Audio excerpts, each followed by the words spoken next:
Okay sir.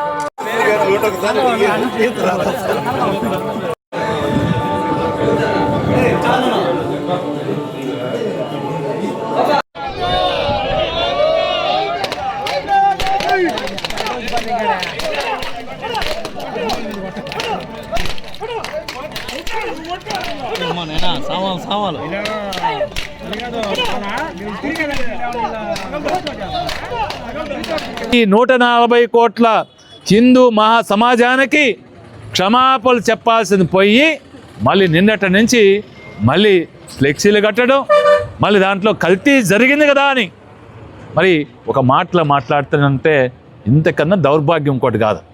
ఒక అడుగు ముందుకేసి మరి చంద్రబాబు నాయుడు గారు ఆడ చెప్తారంటే మీటింగ్లో, క్యాబినెట్ మీటింగ్లో, మీరు మనం తప్పు చేసేసాము, ఇంకా వైఎస్ఆర్ కాంగ్రెస్ పార్టీ వాళ్ళు ప్రజలకి ఇది చెప్పేస్తారు, ప్రజలు నమ్మితే మనల్ని మన తాట తీస్తారు, కాబట్టి వాళ్ళకంటే ముందుగా అంటే దొంగ అని అరిచినట్టుగా వాళ్ళకంటే ముందు మన సోషల్ మీడియా మరి కల్తీ కలిసిందని ఫ్లెక్సీలు వేయండి, రోడ్లు ఎక్కండి అని ఆయన ఇస్తే ఒక అడుగు ముందుకేసి కెమికల్స్తో చుక్క పాలు లేకుండా కెమికల్స్ వాడి మరి నెయ్యి తయారు చేశారని మళ్ళీ ఆయన దౌర్భాగ్య ముఖ్యమంత్రి కానించి ఎమ్మెల్యేల దాకా అందరూ వల్లి వేస్తున్నారు.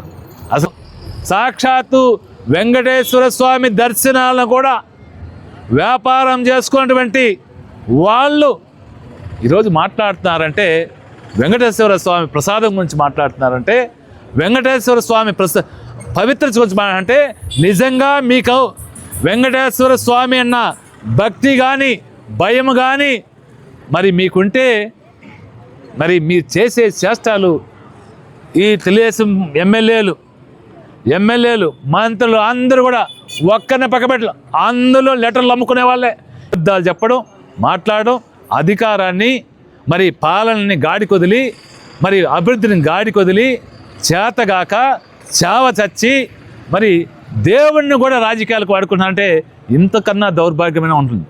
భగవంతుని రాజకీయాలు లాగకూడదంటావు, మరి భగవంతుని కూడా రాజకీయాలకి ఉపయోగించిన చరిత్ర ఈ ప్రపంచంలో, ఈ దేశం నుంచి ఈ ప్రపంచంలో కూడా ఏ రాజకీయ నాయకుడు కూడా భగవంతుని కూడా ఉపయోగించుకున్న సందర్భం లేదు.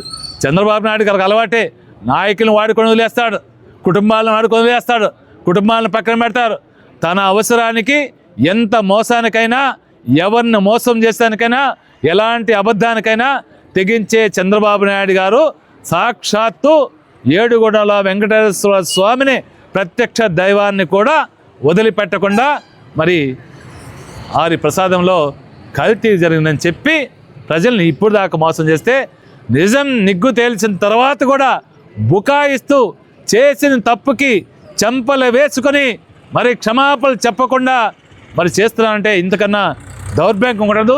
ఇప్పటికైనా చంద్రబాబు నాయుడు గారు, ఆయన పవన్ కళ్యాణ్ గారు ప్రజలకి క్షమాపణ చెప్పాలి. ఈరోజు తెలిసింది జంతు కొవ్వు కలవలేదు అని నిగ్గుదేలింది.